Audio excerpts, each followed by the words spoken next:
Corona से कितना खतरनाक है चीन वाली नई बीमारी। निमोनिया की तरह फेफड़ा फुलाती है और मौत हो जाती है।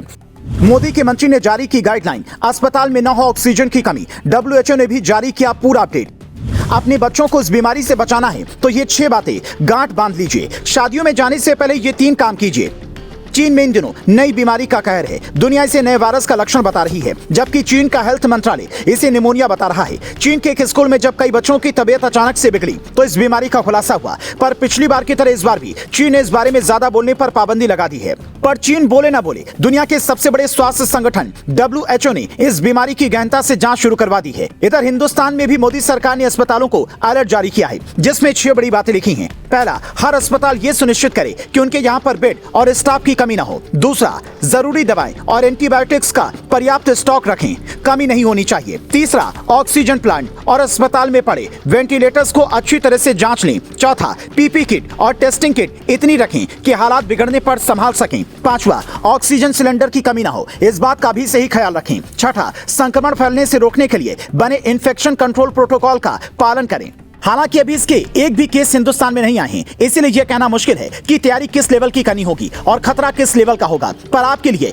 यह जानना जरूरी है कि आखिर इस नई बीमारी का लक्षण क्या है, ऐसी क्या दिक्कत होगी कि आप डॉक्टर के पास जाकर कहें कि हमें कुछ गड़बड़ी दिखाई दे रही है। तो इसके लिए आपको अपने शरीर में होने वाले इन 5 बदलावों पर ध्यान देना होगा। अगर एक भी लक्षण दिखे तो WHO की इस गाइडलाइन का पालन करें। खांसी, गले में दर्द या खराश, बुखार, फेफड़े में सूजन और सांस नली में अगर सूजन हो तो सीधा डॉक्टर के पास जाइए। अस्पताल में चेकअप के बाद समय पर टीका लगवाइए। कोविड की दौर की तरह ही बीमार लोगों से दूरी बनाकर रखिए। अगर नई बीमारी के लक्षण दिखें तो आइसोलेट हो जाइए, अकेले रहें। घर परिवार वालों को अपने पास बिल्कुल ना आने दें। सार्वजनिक जगहों पर मास्क लगाएं, अपने हाथों को साफ सुथरा रखें और बच्चों की सफाई का भी खास ध्यान रखें। अगर आप ऐसा करते हैं तो नई बीमारी से ही नहीं बल्कि किसी भी बीमारी से दूर रहेंगे, क्योंकि आजकल शादियों का सीजन चल रहा है। इसलिए इस बात पर विशेष ध्यान देना होगा कि अगर पार्टी में जाएं तो थोड़ा भी कोई बीमार हो तो उससे हाथ न मिलाएं, बल्कि नमस्ते करके काम चलाएं। खाना प्लेट में शेयर ना करें, क्योंकि क्या पता किसी के अंदर इसके लक्षण ना दिख रहे हो पर वो इस बीमारी से पीड़ित हो। इसके अलावा दूल्हा दुल्हन भी अपना मेडिकल टेस्ट जरूर करवाएं ताकि आगे किसी तरह का खतरा ना हो।